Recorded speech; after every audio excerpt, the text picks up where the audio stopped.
What's going on? It's your boy, man. Coming at you with another video. This is a reparations video, a reparations push. Today I'm gonna be talking about, just the history, man, of what Black Americans have gone through in this country. I apologize. I'm just going through the history of what Black people have gone through in this country. I feel like this is very important information that needs to be told. For some of you that's watching this, there's some of you that may know this information. There's some of you that may not know this information. But I'm just going around, just pretty much, you already know what I'm doing. I'm for reparations and everything, and I just feel like there's not enough information or not enough knowledge being pushed on behalf of Black people, and I'm just making this video just to pretty much just push information out, man. Push the knowledge out. So white people mostly, could understand more in depth on why Black people are asking for reparations or demanding reparations, because I feel like that's still not understood within the white community. I feel like they're still having a hard time figuring out why Black people are demanding reparations and why we're asking for what we're asking for. So I feel like this would be a good video to share some type of history, and knowledge, and not only that, really give in perspective, on the harm that Black people have gone through throughout history, and to what we're going through today. So today I'm gonna be talking about the towns, the Black towns that's been destroyed years ago, run down, taken over by messed up deals, by corrupt individuals taking over the land of Black people, corrupt, contractors going around in Black people's towns, and pretty much building over top of them, and turning these historical landmarks into just to nothing, So I'm gonna be going in deeper history when it comes to that, man, because I feel like this is very important information that needs to get out, to make our stance on reparations more stronger, and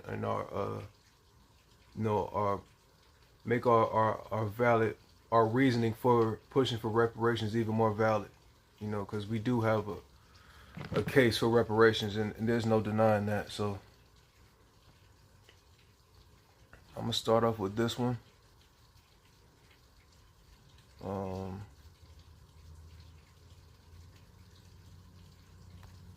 This right here.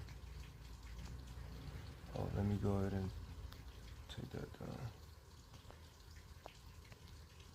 This right here, I believe this is hold on, give me a second. Let me make sure this is right.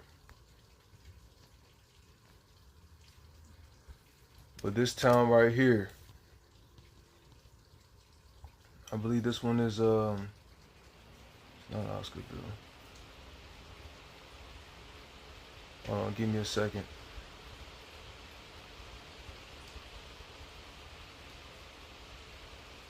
This is hold on. Trying to figure out how to pronounce this word before I go, because I want to pronounce it correctly.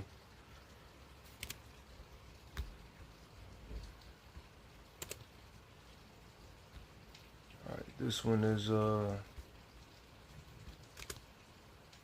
because this one is kind of weird to pronounce. Collage.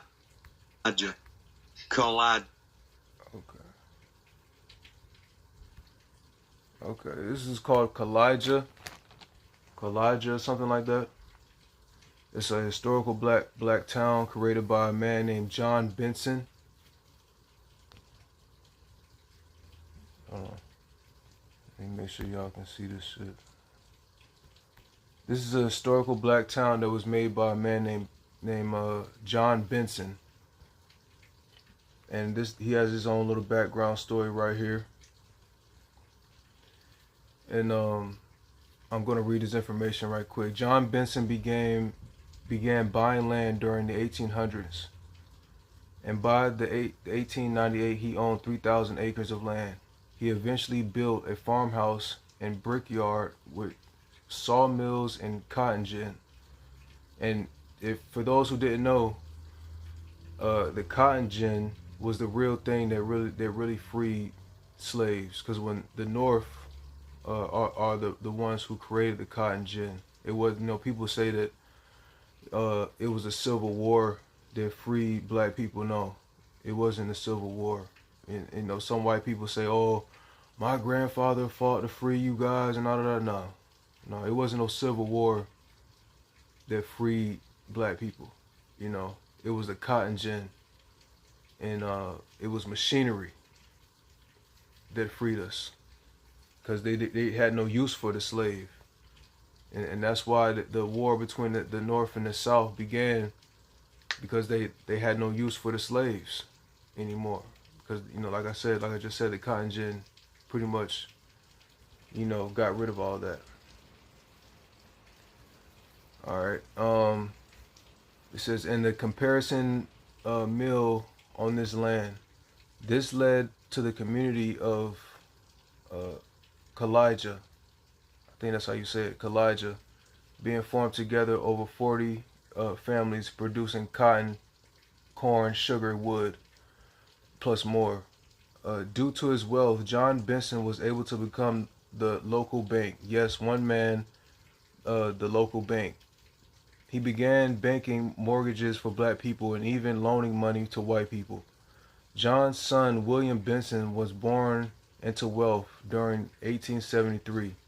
His legacy began that year. After college, William wanted to provide education to the people of Kalijah. I might be pronouncing that name wrong, Kalijah.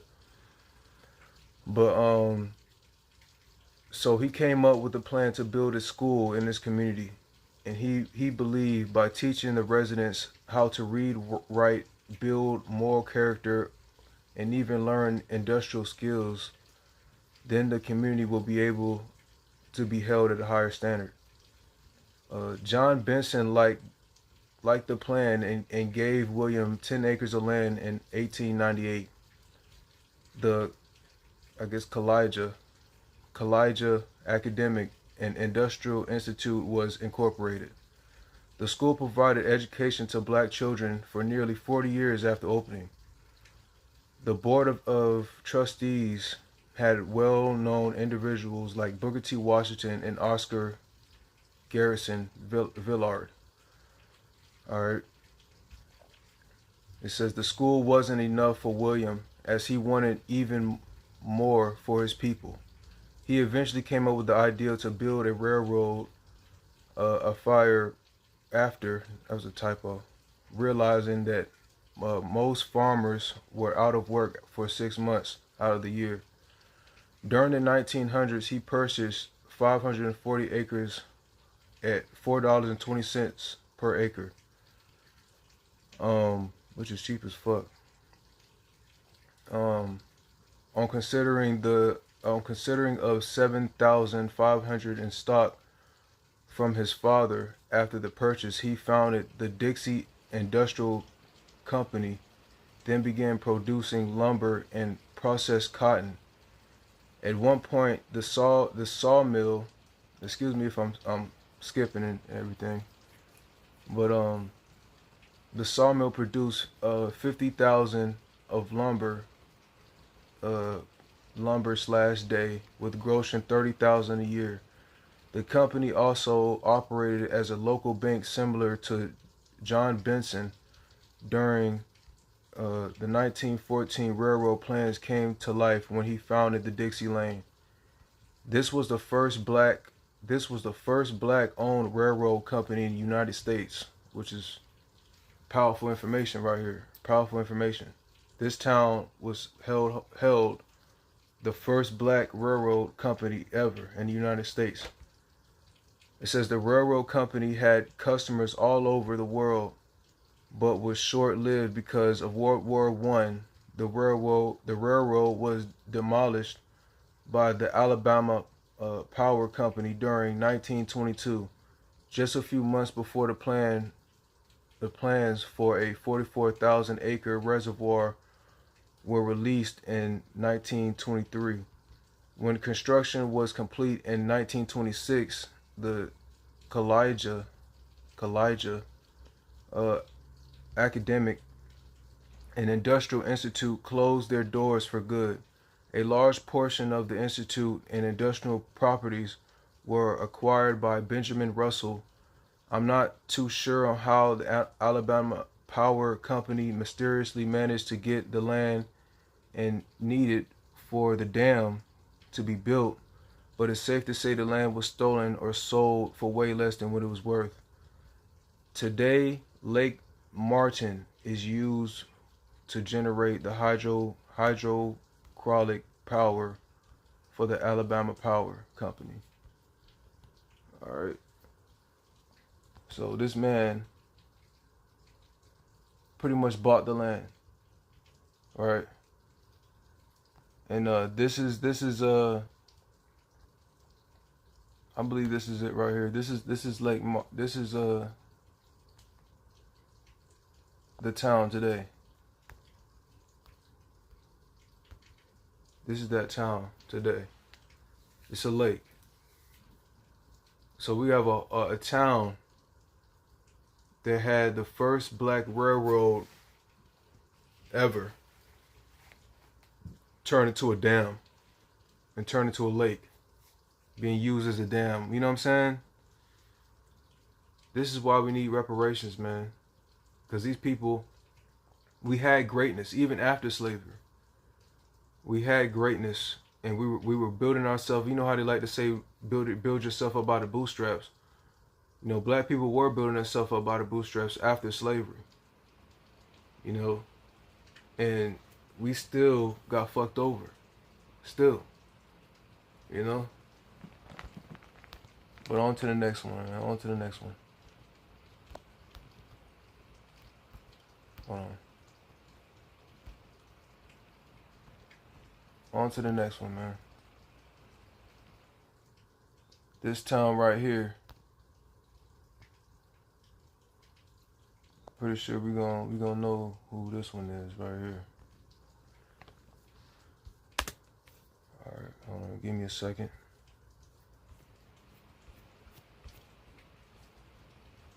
Alright, this one is Alright,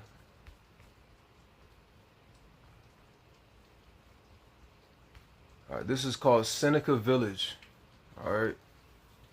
Seneca Village. Alright, this is in New York City. You know, as you can see, this is a black town. You know, this was built by black entrepreneurs and everything of that sort. And this is the history I'm about to read into it. It says, dating back in 1821, the state of New York required black men to own $250 in land and live there for at least 3 years in order to vote. So owning land was a big deal back then. Seneca Village was a community formed by John and Elizabeth Whitehead during 1825. The couple divided their lands into 200 lots and began selling them. The first 3 lots were sold to Andrew Williams for $125. Epiphany Davis, bought 12 lots for $575. The AME Zion Church, bought 6 lots for an undisclosed amount. Between 1825 and 1832, Whiteheads sold half of their land to other black people. By 1830, there were 10 homes in villages and livestock being raised. A spring known as Tanner's Spring provided water to the village. By the 1950s, there were 50 homes in the village, 3 churches and a cemetery, and a school for black kids. Compared to the other black people living in New York, the residents of Seneca Village were more stable. And by 1855, half of Seneca Village residents owned their land during 1857. All right. The city of New York used eminent domain to seize the land and displace 16,000 plus residents. Wow. Construction began shortly after, and the park known as Central Park took place in the important black community. In 2011, archaeologists from Columbia University and the City University of New York dug up a few plots of land for research purposes in Seneca Village, and they found things like small shoes, beer bottles, pens, and tea kettles. And they're saying that, we don't deserve reparations, man. And this is Seneca Village today. This is Seneca Village today, man. A tourist attraction. Straight grass and trees and shit like that. All of this was black people land, man. Central Park, the whole Central Park was black people's lands.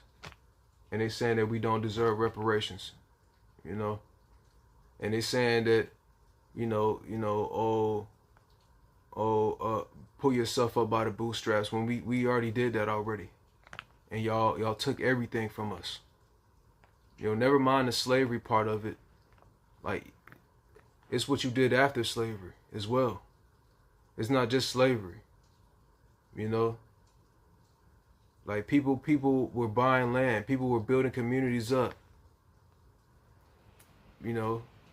And you want to seize them through eminent domain and displace people. So our argument for reparations is totally valid. That's what it's all about, man.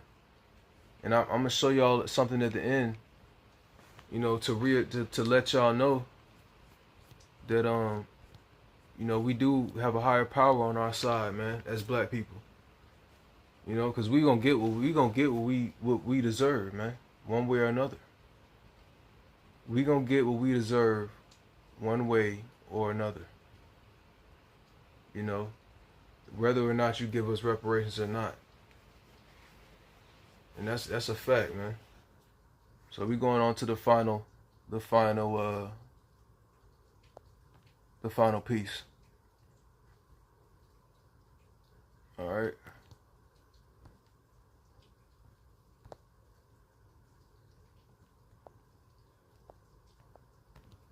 This right here, this is called Oscarville in Georgia.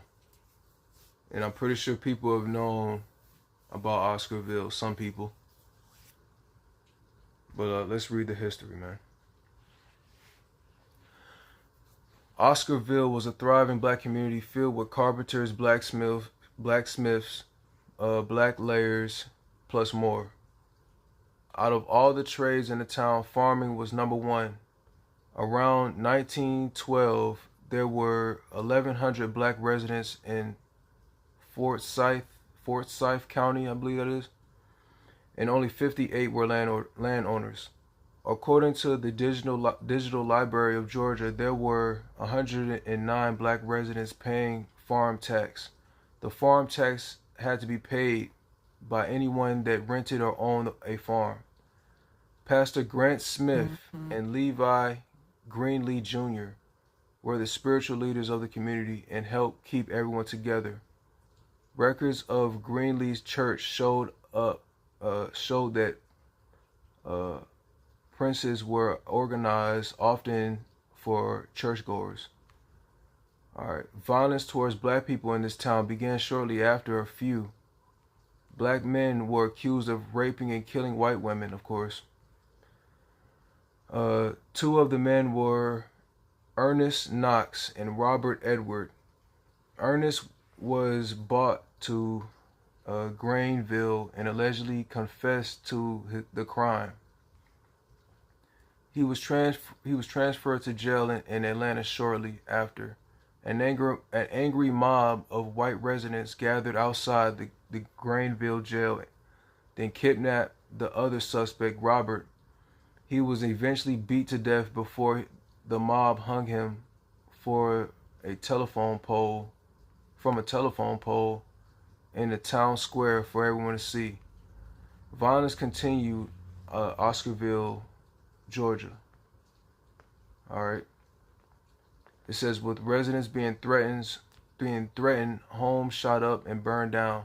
This led to black landowners selling their property for way less than what they paid. Like Alex Hunter, who bought a farm during 1912, $1,500. When Alex sold the land, he only received $550. Damn.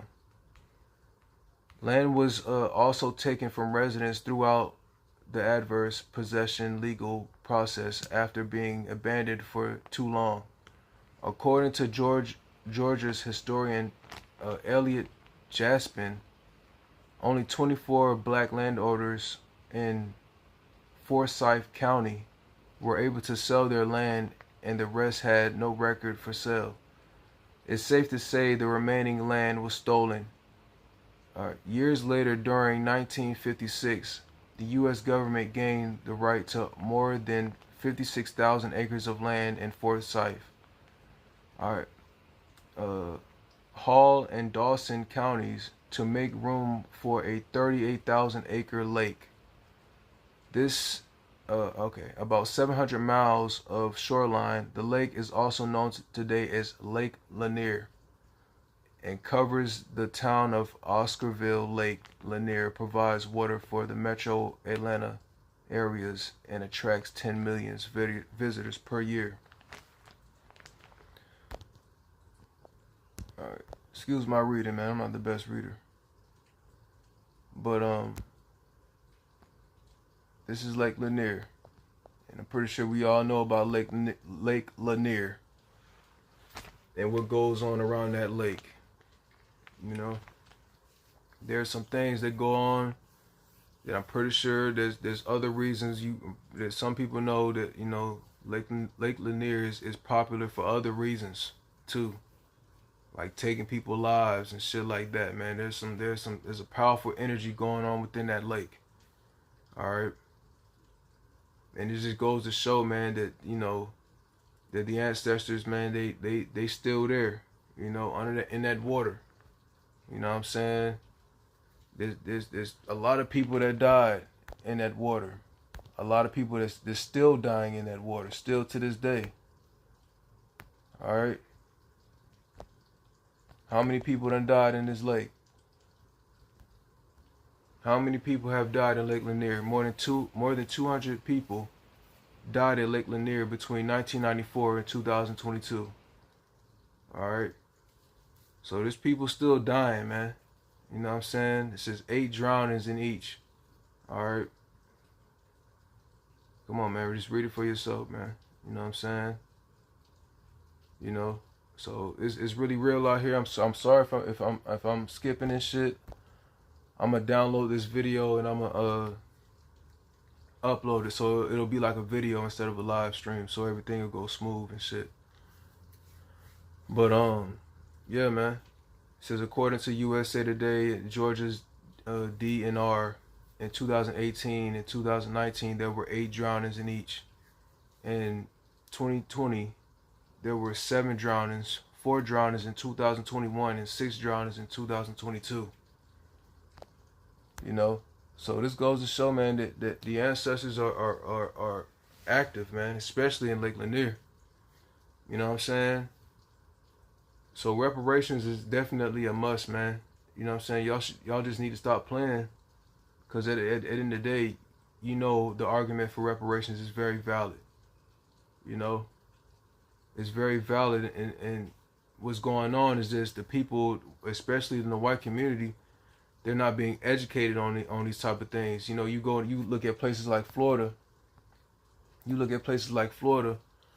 You know, with the Sanchez and shit, he want to get rid of Black history, and all that's going to do is put this country into more karmic debt, and just make this country just even more stupid to the history, man.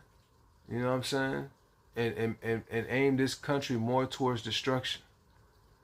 You know, because the destruction is going to happen, man. No matter, you can't escape that. You can't escape that, man.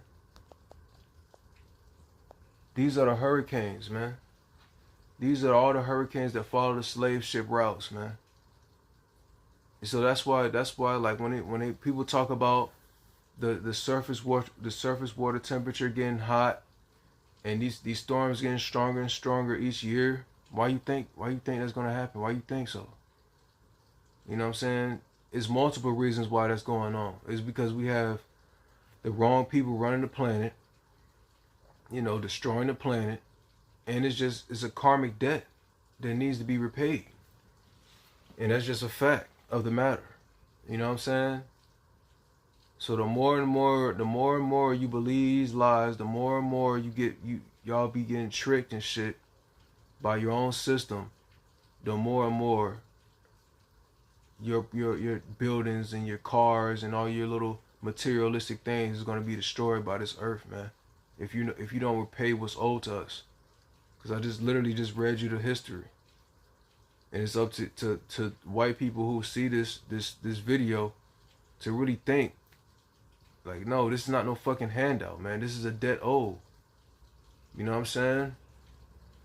This is a debt owed, you know, and you better pay the debt. Or you see these hurricanes, man, they're getting stronger, man. My power just went out. My power just went out a few hours ago, dealing with a fucking hurricane, literally. You know what I'm saying? So this shit is really real, man. Y'all need to wake up to this shit, man, and repay what's owed, man. You know what I'm saying? For real. You know what I'm saying? This is not no fucking game, man. You know, Mother Nature is a conscious, sentient being, and knows and understands what's going on, and knows who's good, knows the good and knows the evil on this earth. You know what I'm saying? So we not just walking on no rock. Like, we actually walking on a being for real. You know, a being that has our black people's interests, you know, best interests, man, before it have your best interests. Because you coming from the people who's destroying the planet, who done went around, raped everybody in the world, raped whole races of people. You know what I'm saying? So destruction and karma is literally focused on the white community, man. It's really focused on America. You know? And all the bullshit and fuckery that this country has done, man. To not even just black people, just to the whole world, including the animals and the trees and all that. And you gonna have to repay for all that, man. You know, people are literally swimming and boat riding, you know, driving boats and shit on black people's lands, man. And they don't even know. On black graves. And they don't even know. Or don't even care to know sometimes. You know what I'm saying? So we have a great history in this planet, man. Not even just in this planet, in this country. We have a great history that a light needs to be shined on. And I just want to come and make this video and shine that light on that great history that we have, man, as black people, as black Americans, man. You know what I'm saying? And I ain't gonna make this video too long, you know what I'm saying? I just want to make this a quick video and show y'all, and especially the white community who sees this video, that, man, you just need to pay up, man. Pay up. Reparations, dog. Reparations 2024, man. I don't give a fuck if it's Trump or Biden. I don't give a fuck, man. You know what I'm saying? Our debt is owed to us. Straight up. You know? And that's all I gotta say for this video, man. Straight up. This Go 7.